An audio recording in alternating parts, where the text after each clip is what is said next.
Good evening and welcome to Left, Right and Centre. My name is Sanket Upadhyay. Again a 1 hour special broadcast right here on NDTV where we are going to track two main stories. Story number one, of course, Rhea has been released on bail and we must assert this again. She's not out of the woods yet. She's still an accused. She's just out on bail, which is the norm, which in this particular case almost appeared is some sort of an exception. But if you go into the details of the court order, when the court decided in its wisdom to give bail, a lot of the things that were said against Rhea Chakravarti, the court observed, the court said in its order, are not true or have been found to be incorrect. Well, in that case, what are we to imply? What do we make of the hate-filled campaign against an accused? Fine, she's an accused in this case, but does an accused deserve to be treated in the manner in which she was treated by sections of the media? So that's going to be discussion number one, where we are going to talk about 3 months of falsehoods now crumbling. Sushant Singh Rajput died by suicide and Rhea is out on bail. But why have we decided to bail out the hate and fake news factory? Why no questions being asked of them?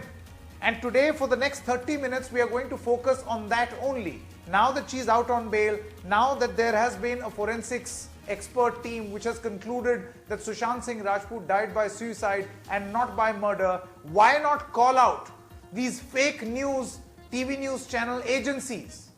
The shoot and scoot agencies, by the way, they very conveniently today, after lying for 4 months, shifted and found some new villain today on their television channel. Now they're not talking about bail. Why? It's inconvenient. No. Their falsehood has been exposed.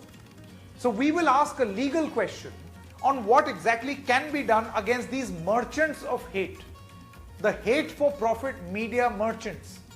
Legally, what action can be taken against these people? Because surely some action has to be taken. Otherwise, today it was Rhea, tomorrow it could be any one of us. Any one of us. This is shoot and scoot journalism, which is harming not just the profession, but everyone, a community at large.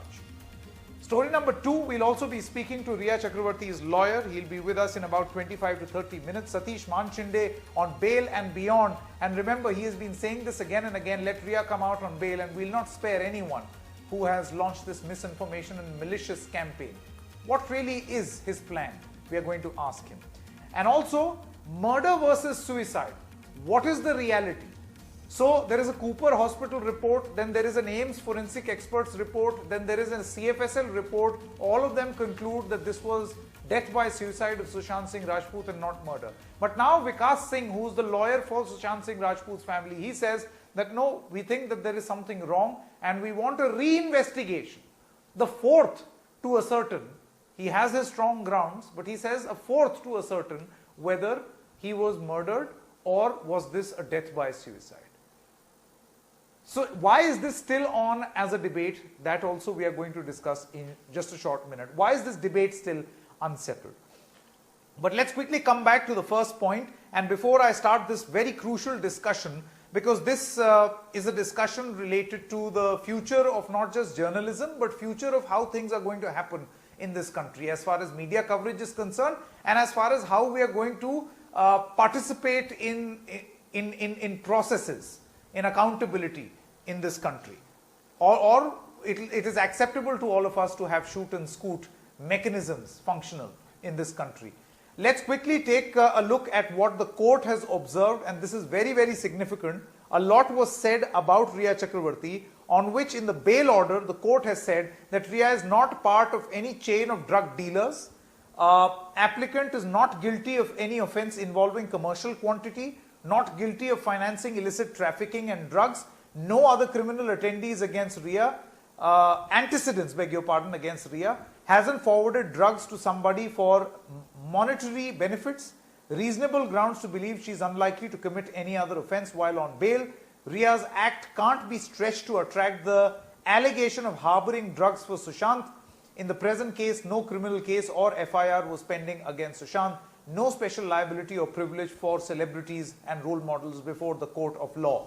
Because there was a point being made by the government, and this is surprising because you don't just have hate news factories, but agencies and their lawyers who are also saying that exemplary punishment must be given because she is a celebrity. Make an example out of her. And the court said, but no special liability or privilege will be given. Law is equal for everyone. So the court in its wisdom knew exactly what the truth was.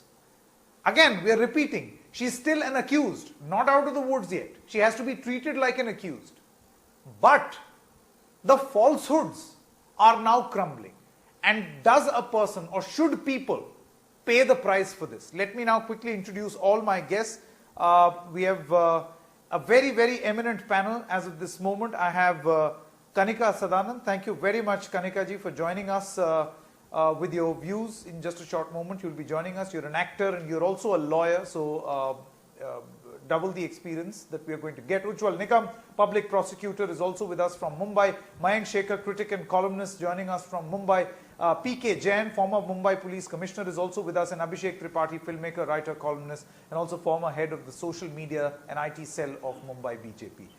Mr. Tripathi, let me first begin with you. A lot has been said about the ruling government at the center and a certain section of the media trying to whip this sentiment continuously for 4 long months along with viewer interest, which is now crumbling.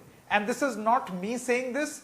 An independent study conducted by some professors of University of Michigan, they've studied the metadata and they say that most of the engagement were from BJP leaders as well as prominent anchors and fake accounts. Some of them were fake, but definitely many of these accounts were well managed to engineer this sentiment or thought. Mr. Tripathi, it's all coming crumbling down, isn't it?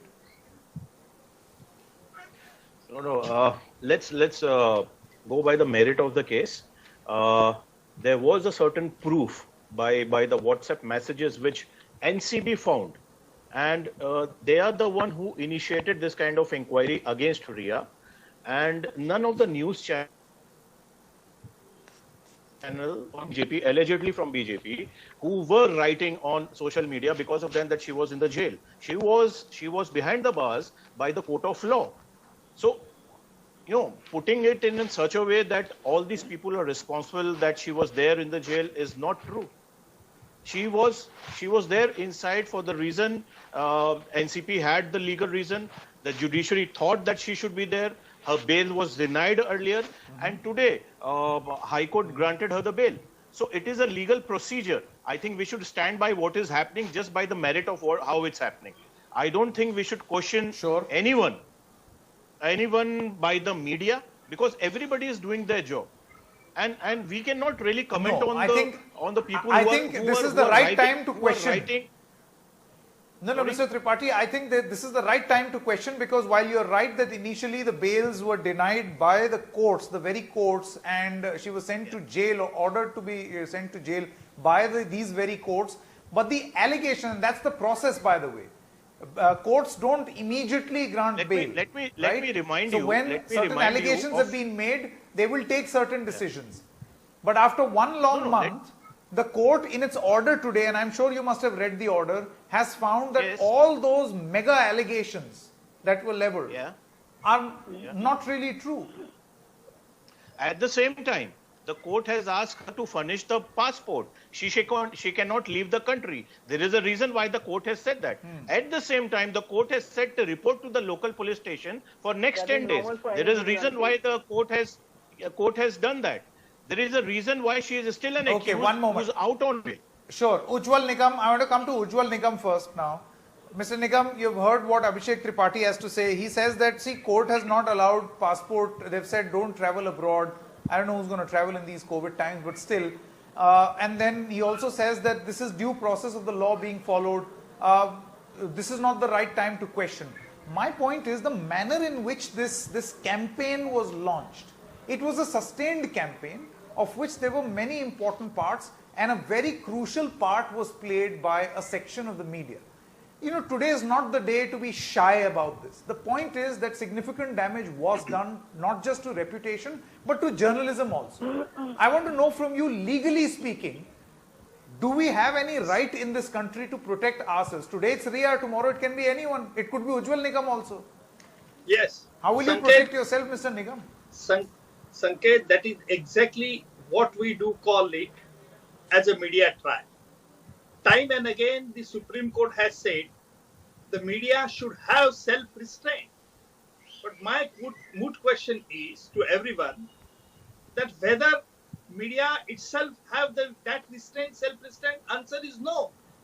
So why the Supreme Court never interfere in such a matter? That is my moot question.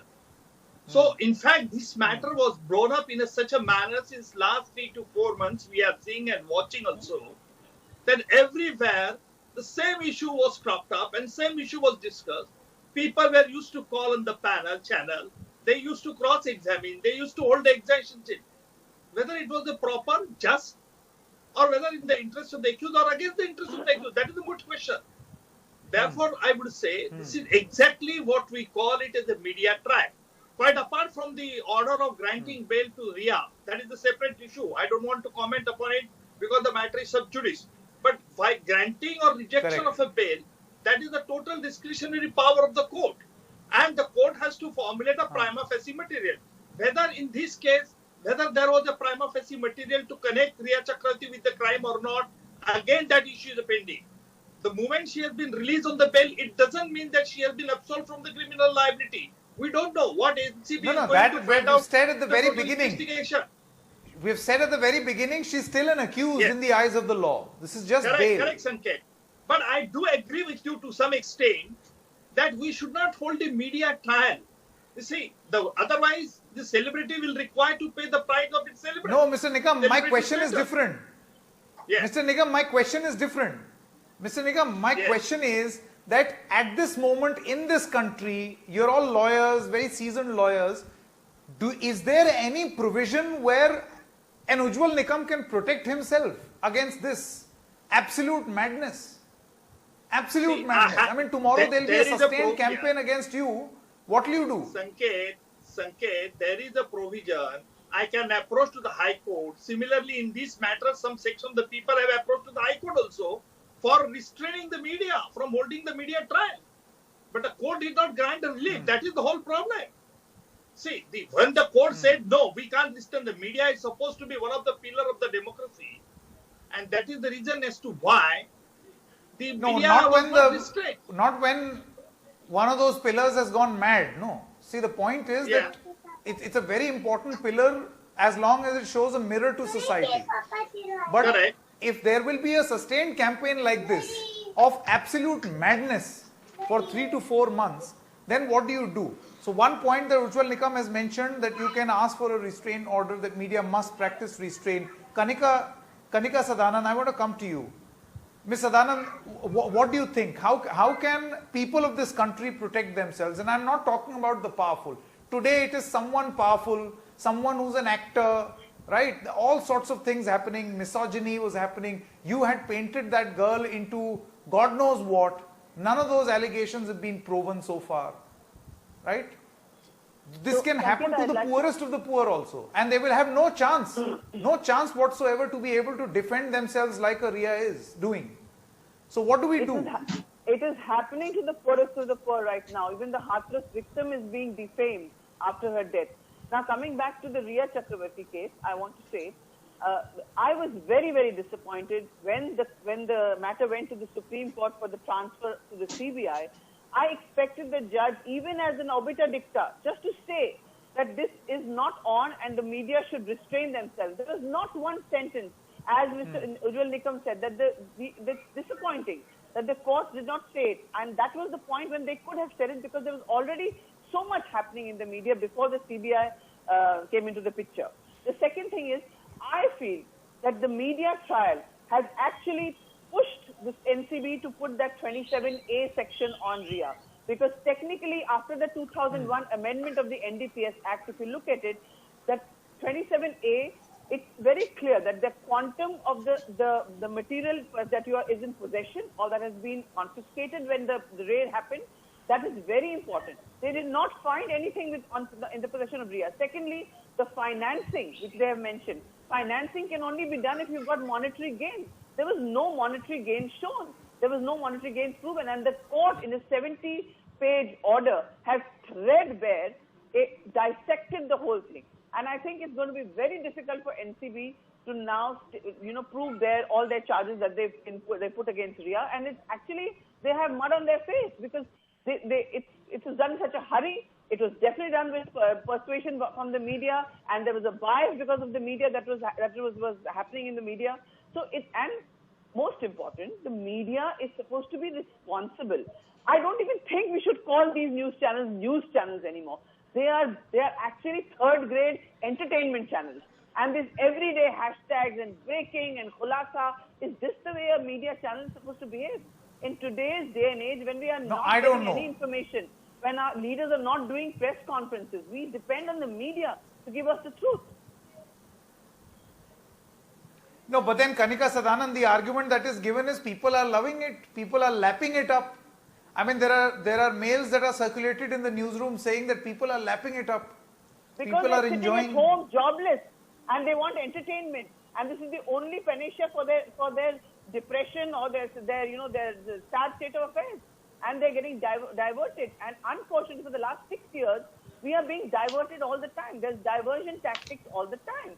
Also, if you see the pictures that they were using in the stories that the packaging that they were doing of the stories, there were bikini pictures. Sleazy. There were pictures. No, that's very sad. They were using that girl for TRP and for advertising revenue. No, you want to paint someone as a vamp, and the manner in which you want to go about, just realize all those who are consuming this news, you become what you watch. And the next time, the chances that you're going to do the same. This is exactly how you're going to talk about people. This is exactly how you will judge people. And this is a television channel which caters to the worst of your instincts. And you're letting it happen. It's a classic difference, Mayank Shekhar, between what you want to watch and what you should watch. And I think this is a question, I mean, if you've killed your conscience, then it's very easy to answer this question. So those who don't have a conscience are going to say, fine, I'll serve people what they want to watch. Well, people watch behind closed doors pornography as well. Go right ahead then.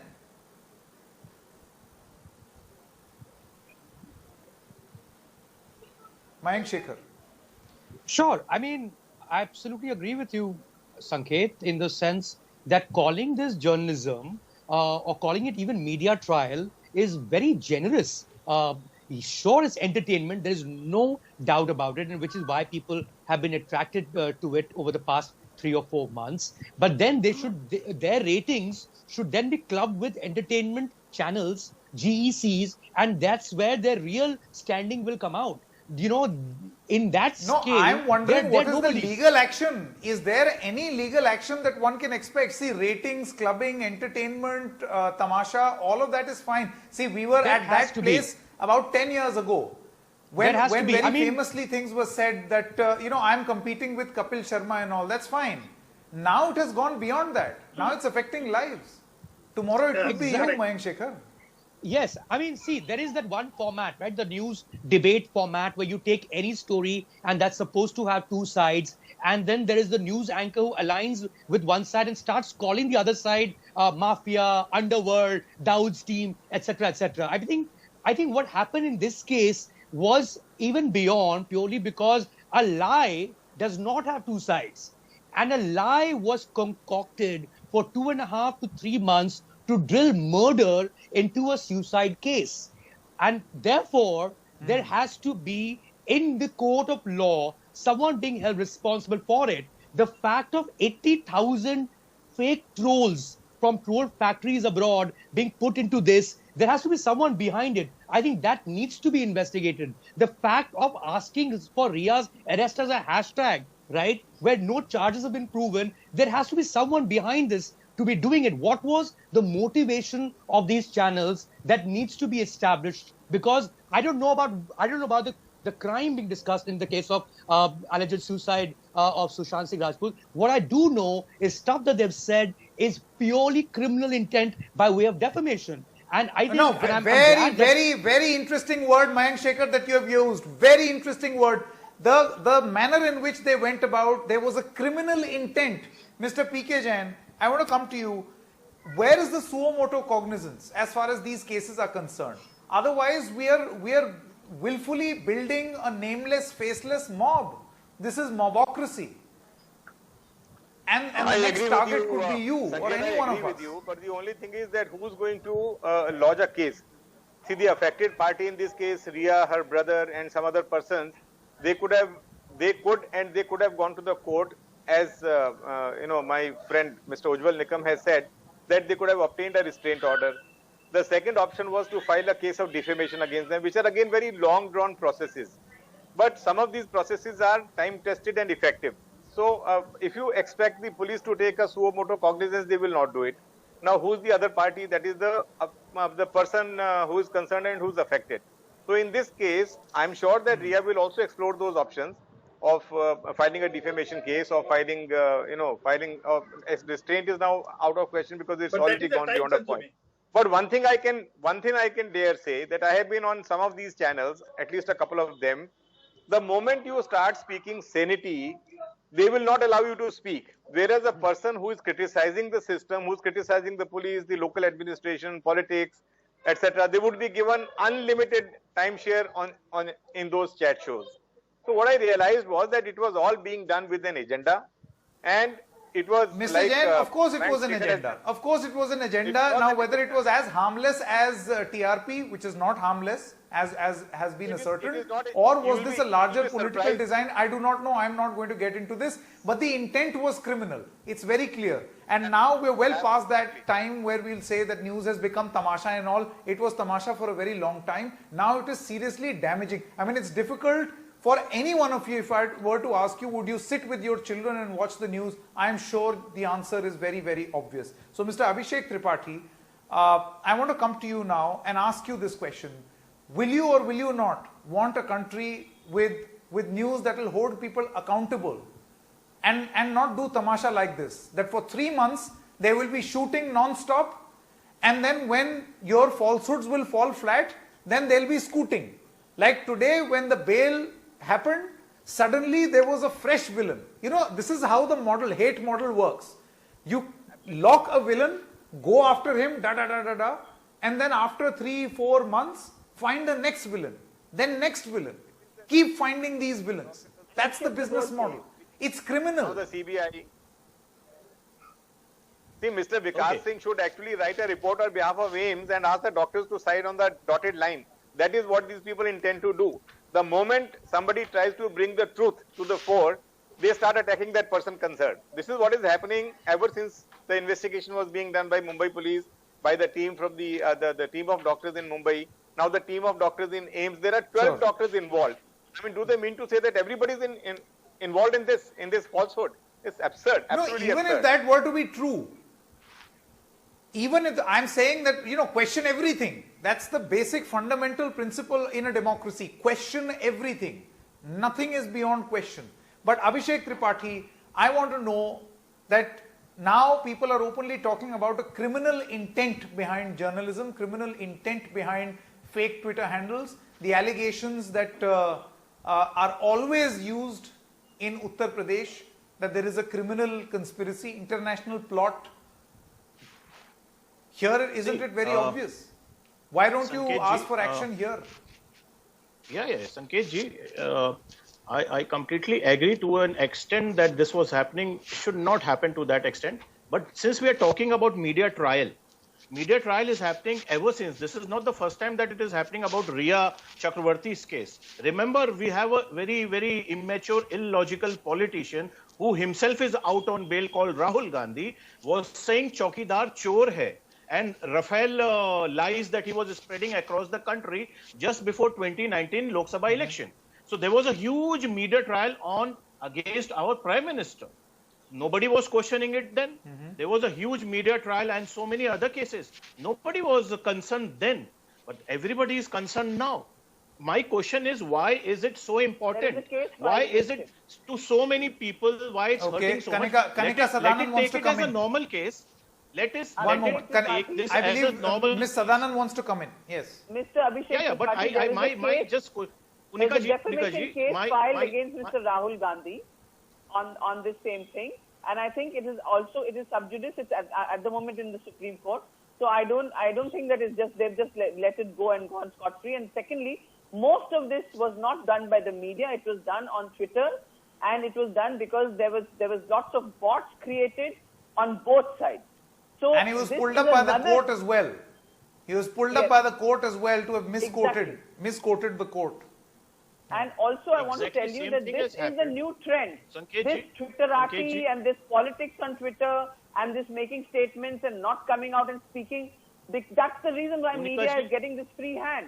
Because people are using the media. Okay, so my final question, Ujjwal Nikam, as we wrap up this part of the broadcast, Ujjwal Nikam, my final question, are we now collectively going to at least admit that there are certain people who in the name of journalism have gone mad, and in their madness, in their lust for ratings, in their lust for power, their VVIP stature, lots and lots of monies, they're actually going to do anything.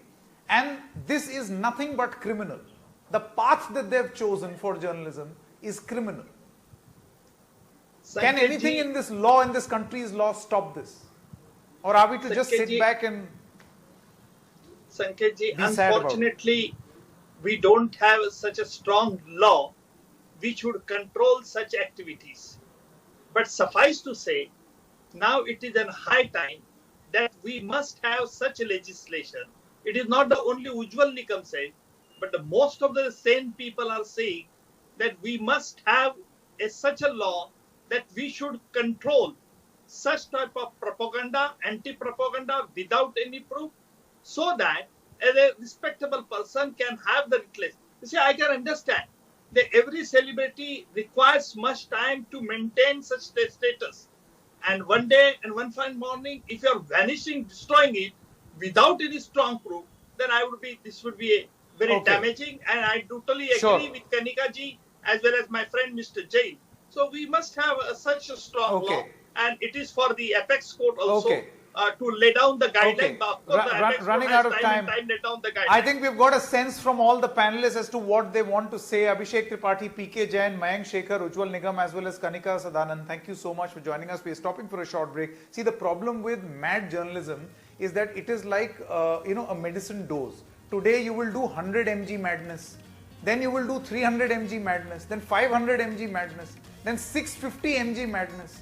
So you will always have to outperform your own madness for you to be relevant. That's exactly what is happening. But somebody has to end this news terrorism, right?